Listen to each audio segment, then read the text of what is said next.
नमस्कार दोस्तों, 22 जनवरी 2024 को रामलला की प्राण प्रतिष्ठा होगी। 500 साल के संघर्षों के बाद ये शुभ घड़ी आई है।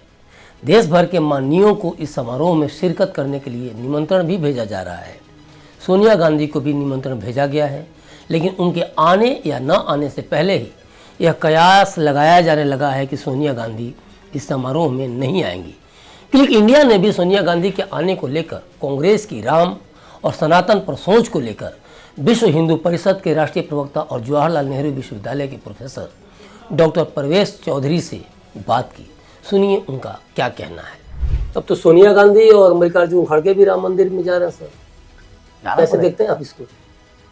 देखिए, राम तो सबके या जाएंगे भी या नहीं जाएंगे, आपको क्या लगता है? मुझे लगता है नहीं जाएंगे। हाँ, लेकिन बुलाया तो क्या है? तो क्या ये राम का आना करने के तैयार है? विश्व हिंदू परिषद विचार परिवार में संघ क्या मानता है? संघ कोई समाज में संगठन नहीं, संघ तो समाज का संगठन है।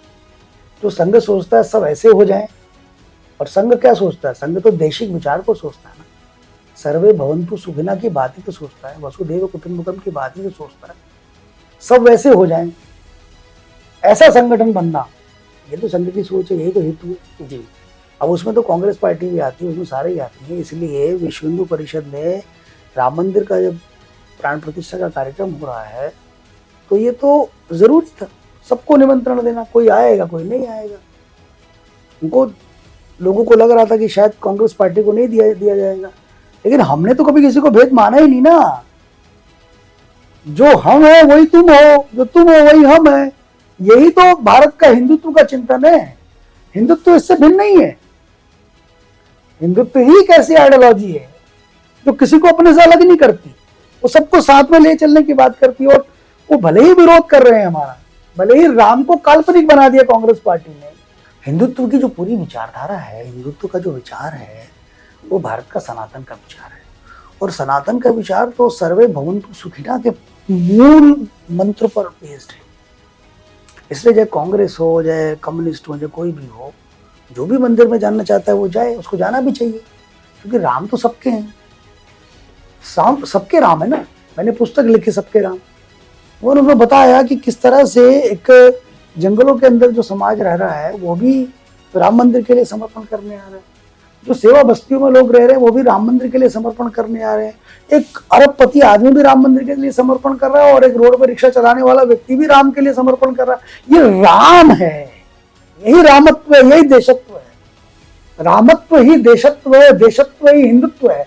ये तीनों चीजें भिन्न नहीं है, यही सनातन है, यही सनातन। इस सनातन को समझ लीजिए, तो समझने के बाद तो फिर आपके लिए कोई है ही नहीं, अंतर ही नहीं। और इसलिए हमारे लिए किसी कोई भिन्नता नहीं है। कोई मल्लिकार्जुन खड़गे हमको क्या कह रहे हैं, सोनिया गांधी क्या कह रही है, राम को उन्होंने क्या कह दिया, क्या क्या नहीं कहानियां कही राम के बारे में, प्रभु के बारे में, वो कुछ नहीं है। लेकिन हम कहते हैं ठीक है, जो समझदार नहीं है उसको समझदार बनाना चाहिए। उसको हिंदुत्व समझ में नहीं आ रहा तो उसको हिंदुत्व समझ में आना चाहिए। मल्लिकार्जुन खड़गे ने कितना हिंदुत्व की क्रिटिसिज्म किया, लेकिन हमने नहीं अपने मन में कोई मैल रखा। अब सोनिया गांधी आएंगी या नहीं ये तो 22 जनवरी को ही पता चलेगा, लेकिन 22 जनवरी 2024 को रामलला की प्राण प्रतिष्ठा होगी, ये तो तय है। 500 साल बाद तंबू से निकलकर श्री राम महलों में विराजेंगे। उस क्षण को जरा अपनी कल्पना की आंखों से देखिए कि किस तरह से पीएम श्री रामलला को उठाकर गोद में रखकर धीरे धीरे आगे बढ़ेंगे। चारों तरफ जय श्री राम के नारों से गुंजायमान होगी अयोध्या। उत्साही भीड़ की आस्था में सिर्फ और सिर्फ श्री राम होंगे। कभी कभी लगता है कि सीता ने भी अपने आराध्य से पूछा होगा कि आखिर कब तक हम तंबू में रहेंगे। त्रेता युग में तो भक्त हनुमान थे जिन्होंने आपका राज्याभिषेक करवाया। अब कौन आएगा जो हमें हमारे सपनों का घर दिलाएगा। लगता है माँ सीता की पुकार सनातन के हितैषियों ने सुन ली है।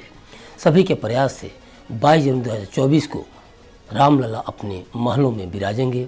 आखिरकार कलयुग में पीएम मोदी ने ये बीड़ा उठाया।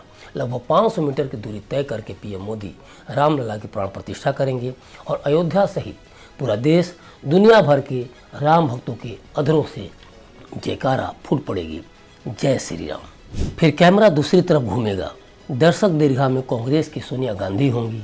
सनातन को बीमारी बताने वाले प्रियांक खड़गे के पापा मल्लिकार्जुन खड़गे होंगे।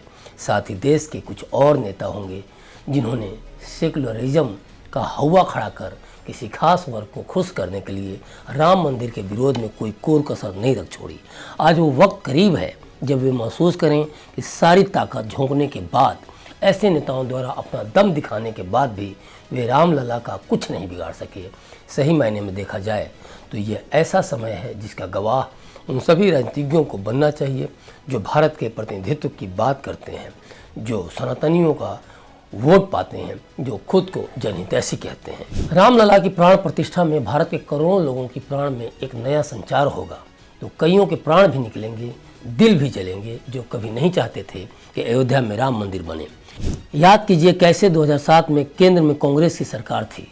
सुप्रीम कोर्ट में कांग्रेस ने हलफनामा दायर की कि राम के अस्तित्व का कोई साक्ष्य नहीं है। कितने वर्ष बीत गए, लेकिन कांग्रेस आज भी 22 जनवरी को अयोध्या में राम मंदिर के प्राण प्रतिष्ठा समारोह में पार्टी के शीर्ष नेताओं के शामिल होने या न होने को लेकर अपना रुख स्पष्ट नहीं कर पा रही है। समारोह का निमंत्रण कांग्रेस अध्यक्ष मल्लिकार्जुन खड़गे को मिला है, सोनिया गांधी को मिला है और लोकसभा में पार्टी के नेता अधीर रंजन चौधरी को मिला है। कहा जा रहा है कि श्री राम जन्मभूमि तीर्थ क्षेत्र ट्रस्ट ने उन्हें निमंत्रण भेजा है, लेकिन समझ में नहीं आता कि राम का नाम लेते ही कांग्रेस झल्ला क्यों जाती है। कांग्रेस महासचिव के.सी. वेणुगोपाल से जब पूछा गया कि क्या पार्टी नेता समारोह में शामिल होंगे, इस पर उन्होंने कहा कि आपको पार्टी के रुख के बारे में पता चल जाएगा, आपको शिरकत के बारे में 22 जनवरी को पता चल जाएगा। वेणुगोपाल ने कहा कि उन्होंने हमें आमंत्रित किया है, हमें आमंत्रित करने के लिए हम उनके बहुत आभारी हैं। देखते हैं, देश में इतना बड़ा शुभ कार्य हो रहा है, लेकिन इस सवाल को लेकर चेहरे पर तमतमाहट, क्या समझा जाए इसे। देखते हैं, ये वर्ड वेणुगोपाल के हैं। इस सब के क्या मायने हैं? क्या सोनिया गांधी नहीं आ रही हैं समारोह में? क्या कांग्रेस को सेकुलरिज्म खतरे में पड़ जाएगा? कहीं कांग्रेस को ऐसा तो नहीं लगता कि अगर सोनिया या खड़गे समारोह में शिरकत करें तो मुसलमान नाराज हो सकते हैं? इस समारोह में लालू यादव को भी बुलाना चाहिए। 1990 का वो दिन भला कौन भूल सकता है, जब लाल कृष्ण आडवाणी ने सोमनाथ से लेकर अयोध्या तक रथ यात्रा निकालने की घोषणा कर दी थी। इस रथ यात्रा के प्रबंधन की जिम्मेदारी मिली थी देश के मौजूदा प्रधानमंत्री नरेंद्र मोदी को। मोदी ने वीपी सिंह से लेकर यूपी सरकार तक को रथ यात्रा रोकने की चुनौती दे डाली थी, लेकिन वोट बैंक की लालच में देर रात करीब 2 बजे लालू यादव ने पत्रकार बनकर सर्किट हाउस में फ़ोन किया ताकि यह पता लगाया जा सके कि आडवाणी के साथ कौन कौन है। फ़ोन आडवाणी के एक सहयोगी ने उठाया और बताया कि वो सो रहे हैं और सारे समर्थक जा चुके हैं। आडवाणी को गिरफ्तार करने का यह सबसे मुफीद मौका था और लालू यादव ने इसमें देरी नहीं की। 25 सितंबर को सोमनाथ से शुरू हुई आडवाणी की रथ यात्रा 30 अक्टूबर को अयोध्या पहुंचनी थी, लेकिन 23 अक्टूबर को आडवाणी को बिहार में गिरफ्तार कर लिया गया। लेकिन मामला राम का था तो बीजेपी ने भी तत्कालीन वीपी सिंह सरकार को नहीं बख्शा और सरकार से समर्थन वापस ले लिया और सरकार गिर गई। आज बीजेपी को राहत होगी कि उसने राम मंदिर की जो अलख जगाई थी वो साकार हो रही है। भारतीय कम्युनिस्ट पार्टी के सीताराम येचुरी को कैसे कोई भूल सकता है? अगर हम राम मंदिर की बात करते हैं उस संदर्भ में देखा जाए तो येचुरी ने ही तो कहा था कि प्रधानमंत्री नरेंद्र मोदी द्वारा अयोध्या में राम मंदिर की आधारशिला रखने का समारोह वस्तुतः संविधान का उल्लंघन है। दर्शक दीर्घा में ये भी देखे, क्योंकि देश इन्हें भी देखना चाहता है कि राम की पूजा या राम मंदिर का सपना साकार होना संविधान का उल्लंघन कैसे हो सकता है। लेकिन सवाल उठता है कि एक तो ये बड़े लोग हैं जो बिना निमंत्रण के आएंगे नहीं, चाहे पूजा किसी की भी हो। दूसरी बात कि अगर इन्हें निमंत्रण दिया भी जाता है तो ये उस समारोह में अपना चेहरा दिखा पाएंगे, क्योंकि जिस तरह से इन्होंने विरोध किया है उसे लेकर इन्हें उस समारोह को फेस करना, समारोह में बैठे लोगों को फेस करना इतना आसान नहीं होगा। अखिलेश यादव को निमंत्रण दिया गया है। अखिलेश यादव उसी पार्टी के अध्यक्ष हैं जिसने अयोध्या में कारसेवकों के ऊपर गोलियां चलवाई थीं। आज जब राम मंदिर का सपना साकार होने जा रहा है तब देशवासियों द्वारा किए गए संघर्षों के ये दिन आंखों के सामने तैर जा रहे हैं। अखिलेश यादव की पार्टी का नेता स्वामी प्रसाद मौर्य तो जी हजूरी में रामचरितमानस की प्रति ही जला देने की बात करते हैं। सपा के कई विधायकों के राम को लेकर विवादित बोल को जनता ने सुना भी है और बुना भी है।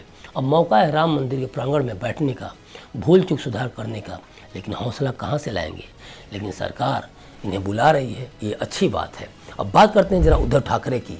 तो अभी तक तो उनको निमंत्रण नहीं दिया गया है, लेकिन सरकार को देना चाहिए इनको निमंत्रण, ताकि ये आए और देखें कि उन्होंने किस बेस पर गोधरा जैसी घटना की शंका व्यक्त की थी। याद कीजिए उद्धव ठाकरे ने सितंबर में क्या कहा था। उन्होंने कहा था कि राम मंदिर उद्घाटन समारोह के लिए देश भर में से बड़ी संख्या में लोगों के उत्तर प्रदेश के अयोध्या में जुटने की उम्मीद की जा रही है। इसकी वापसी यात्रा के दौरान गोधरा जैसी घटना हो सकती है। आखिर ऐसा क्यों होता है कि कांग्रेस जिस पार्टी की सहचरी बन जाती है उसके मुख से राम नाम गायब हो जाते हैं।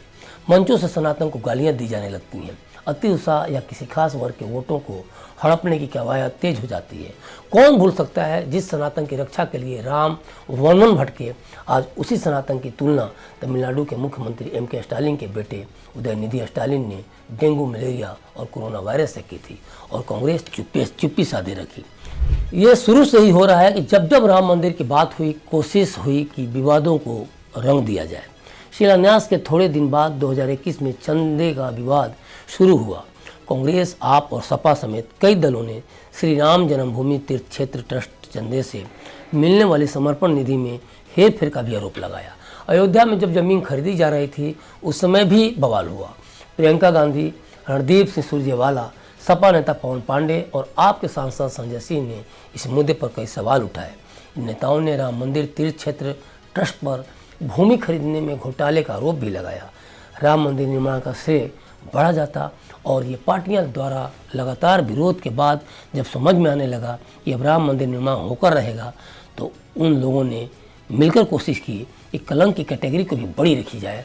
2 कदम आगे बढ़ते हुए कांग्रेस नेता कांतिलाल भूरिया ने तो बीजेपी नेताओं पर चंदे के पैसे से दारू पीने का आपत्तिजनक बयान भी दे दिया।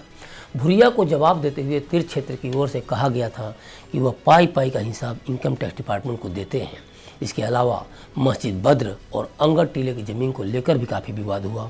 रामपथ के चौड़ीकरण को लेकर भी विरोध के स्वर सुने गए। इन तमाम आरोप और विवादों के बीच अयोध्या में श्री राम मंदिर का निर्माण तय समय में पूरा हो गया है। इसमें कोई दो राय नहीं कि कुछ पार्टियों ने राम मंदिर निर्माण को लेकर विरोध जताया, तो इसके पीछे किसी खास वर्ग के वोटों को लेकर उनका डर था और ये डर राम मंदिर के निर्माण के विरोध को लेकर तो था, लेकिन अब जब राम मंदिर बन चुका है तो ये डर फिर से अब राम मंदिर के बन जाने का है। याद कीजिए अभी कुछ ही दिन पहले ही इंडी गठबंधन की चौथी बैठक में लालू यादव ने राम मंदिर को लेकर चिंता जताई थी कि इसका चुनावी फायदा 2024 में बीजेपी को हो सकता है। सवाल उठता है कि आखिर फायदा क्यों न हो। जिस देश की 80-85% जनता सनातनी है तो वे अपने आराध्य को 500 साल तंबू में पड़ी देखकर आहत तो जरूर हुई होगी। और राम मंदिर के लिए बीजेपी और RSS के अनुषंगी संगठनों ने 35 साल तक आंदोलन चलाया, तब जाकर सपना साकार हुआ। तो सनातनी जनता वोट किसे दे और क्यों बीजेपी को न दे। राम मंदिर के तय समय के भीतर निर्माण में PMO और यूपी की योगी सरकार ने रुचि ली। राम मंदिर लोकार्पण कार्यक्रम में अगर विपक्षी दलों के नेता शामिल होते हैं तो भी इसका चुनावी लाभ बीजेपी को मिल सकता है। 22 जनवरी को रामलला की प्राण प्रतिष्ठा के 4 महीने के भीतर चुनाव होने हैं। नतीजे तो सबको पता है ही कि किसके पक्ष में चुनावी नतीजे आएंगे, लेकिन दुख इस बात का है कि विपक्ष ने राम मंदिर को सिर्फ वोट बैंक से जोड़ा, जबकि बीजेपी ने राम मंदिर को राष्ट्रीय अस्मिता और हिंदुत्व से जोड़ा। और यही कारण है कि विपक्ष बहुसंख्यक जनता के वोटों से दूर होकर रसातल में पहुंच गई है। तो ये पूरा का पूरा मामला रहा रामलला के प्राण प्रतिष्ठा का। 22 जनवरी को देखने वाली चीज़ होगी कि कौन किस तरह से वहाँ और कितना सहज रहेगा, कितना असहज रहेगा। PM मोदी को भी उस दिन जनता देखेगी कि किस तरह से वे देश को एक तरह से कहा जाए तो गौरव का एक पल दे रहे हैं। और ओवरऑल विपक्ष पे सबकी भी नज़रें टिकी रहेंगी कि कौन आता है, कौन नहीं आता है, किसके आने से क्या संदेश जाता है और किसके नहीं आने से क्या संदेश जाता है। लेकिन ओवरऑल इसका पूरा का पूरा असर 2024 के चुनाव में, जो लोकसभा का चुनाव होना है, आम चुनाव होना है, उसमें देखने को मिलेगा। जनता की नज़र इस पर भी है। तो अभी तक के लिए बस इतना ही। मुझे दीजिए इजाज़त और देखते रहिए क्लिक इंडिया। शुक्रिया।